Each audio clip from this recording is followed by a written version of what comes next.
નમસ્તે મિત્રો, સ્વાગત છે તમારું રસોઈની રમઝટમાં। આજે આપણે ગરમી માટે ઓછા ખર્ચમાં ઘરે જ એવું ટેસ્ટી ડિઝર્ટ બનાવીશું જે ખાઈ તમે રેસ્ટોરન્ટના મોંઘા ફાલુદા, મિલ્કશેક અને બીજા ડિઝર્ટ પણ ભૂલી જશો। જોતાં જ ખાવાનું મન થઈ જાય એવું આ ડિઝર્ટ છે, જેને એકવાર બનાવી જો તમે મહેમાનોને પણ ખવડાવશો તો એ પણ તમારા વખાણ કરતા નહીં થાકે અને રેસીપી તો તમને જરૂરથી પૂછશે। તો ચાલો આજની આ રેસીપી બનાવવાનું શરૂ કરીએ। તો એના માટે સૌથી પહેલાં ગેસ ઉપર એક કડાઈમાં માત્ર આપણે અડધી ચમચી જેટલું ઘી ઉમેરીશું, કારણ કે આપણે એની અંદર સેવ શેકવાની છે।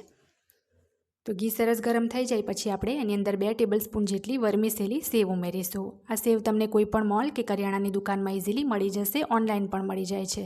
તો ધીમા તાપે 2 મિનિટ આ સેવને આપણે સરસ આ રીતનો કલર બદલાય ત્યાં સુધી શેકી લેવાની છે। ત્યાર પછી તેની અંદર આપણે 2 કપ જેટલું એટલે કે અડધો લીટર જેટલું ફૂલ ફેટ દૂધ ઉમેરીશું। મલાઈવાળું હોય એવા ભેંસના દૂધનો જ આપણે અહીંયા યુઝ કરીશું અને સરસ મિક્સ કરી 4 થી 5 મિનિટ આ દૂધને આપણે ઉકાળવાનું છે। પણ આપણું દૂધ ઉકળે એ પહેલાં આપણે એમાં એક પેસ્ટ જે ઉમેરવાની છે એ તૈયાર કરી લઈએ। તો એના માટે આપણે એક નાનું બાઉલ લેવાનું છે, એની અંદર 1 ચમચી જેટલું કસ્ટર્ડ પાવડર લઈ 2-3 ટેબલસ્પૂન જેટલું દૂધ ઉમેરીને પેસ્ટ આપણે બનાવી લેવાની છે। હવે આ પેસ્ટ એટલે કે સ્લરીને આપણે અત્યારે નથી ઉમેરવાની, પહેલાં આપણે દૂધને અને સેવને ચડી જવા દઈશું પછી ઉમેરીશું। તો અત્યારે આપણે એને સાઈડ પર રાખીશું અને 4-5 મિનિટ દૂધને ઉકળવા દઈશું। તો 5 જ મિનિટમાં આ રીતના સેવ સરસ ચડીને ફૂલીને ઉપર આવી જશે। તો હવે એની અંદર આપણે 4 ટેબલસ્પૂન ખાંડ ઉમેરવાની છે અને જે આપણે કસ્ટર્ડ પાવડરની સ્લરી બનાવી હતી એ પણ ઉમેરી દઈશું। ફ્લેવર માટે એમાં અડધી ચમચી આપણે ઇલાયચીનો પાવડર ઉમેરીશું અને ફરીથી 3 થી 4 મિનિટ આપણે દૂધને ઉકાળવાનું છે, જેથી ખાંડનું પણ પાણી મળી જાય અને કસ્ટર્ડ પાવડરની જે કચાશ હોય એ પણ નીકળી જાય। તો ફરીથી 3 થી 4 મિનિટ દૂધને મેં વચ્ચે હલાવતા રહી મીડિયમ તાપે ઉકાળી લીધું છે। ટોટલ 8 થી 9 મિનિટ પછી આ રીતની કન્સિસ્ટન્સી દૂધની આવી જશે।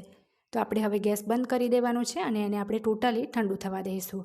તમારે જો સમય હોય તો ફ્રીજમાં પણ ઠંડુ કરી શકાય। તો અહીંયા રૂમ ટેમ્પરેચર પર આવ્યા પછી આ રીતના એક બાઉલમાં કાઢીને કસ્ટર્ડને મેં ફ્રીજમાં રાખી 2 કલાક ઠંડુ કરી લીધું છે। તો ઠંડુ થયા પછી તમે જુઓ કન્સિસ્ટન્સી એકદમ પરફેક્ટ આવી ગઈ છે।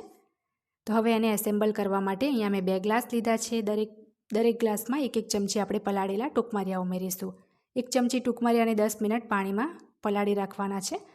ત્યાર પછી આપણે જે સેવવાળું કસ્ટર્ડ બનાવ્યું હતું 1-1 ચમચો બંને ગ્લાસમાં એડ કરીશું। ત્યાર પછી ફ્રૂટ્સ ઉમેરવાના છે, જેમાં અહીંયા ચોપ કરેલા મેં કેળા ઉમેર્યા છે।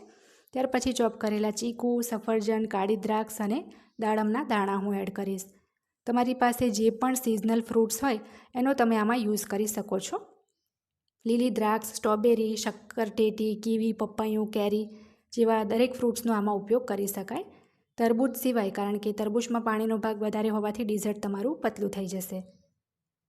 તો હવે ફરીથી આપણે બંનેમાં 1-1 ચમચો જેટલું જે સેવવાળું કસ્ટર્ડ બનાવ્યું હતું એ ઉમેરીશું અને ત્યાર પછી આપણે ફરીથી સેમ પ્રોસેસ રિપીટ કરવાની છે। બધા જ ફ્રૂટ્સ આપણે જે પહેલાં ઉમેર્યા એ બધા જ ફરીથી એડ કરીશું।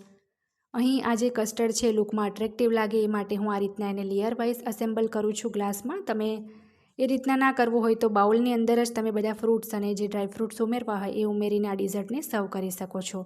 પણ આ રીતે જો ઘરમાં તમે કોઈને પણ પીવા આપશો કે મહેમાનોને પણ સર્વ કરશો તો તમારા વખાણ પાક્કા।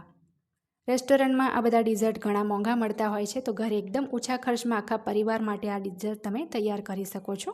તો ફરીથી 1-1 ચમચી સેવાઈ કસ્ટર્ડ મૂકીશું અને ઉપરથી ડ્રાયફ્રૂટ્સમાં ઝીણી સમારેલી બદામ અને પિસ્તા એડ કરીશું। સાથે થોડી અહીંયા હું કલરફુલ તૂટી ફૂટી પણ ઉમેરું છું। તો માત્ર 10 જ મિનિટમાં આપણું આ કલરફુલ અને ટેસ્ટી ડિઝર્ટ તૈયાર થઈ ગયું છે।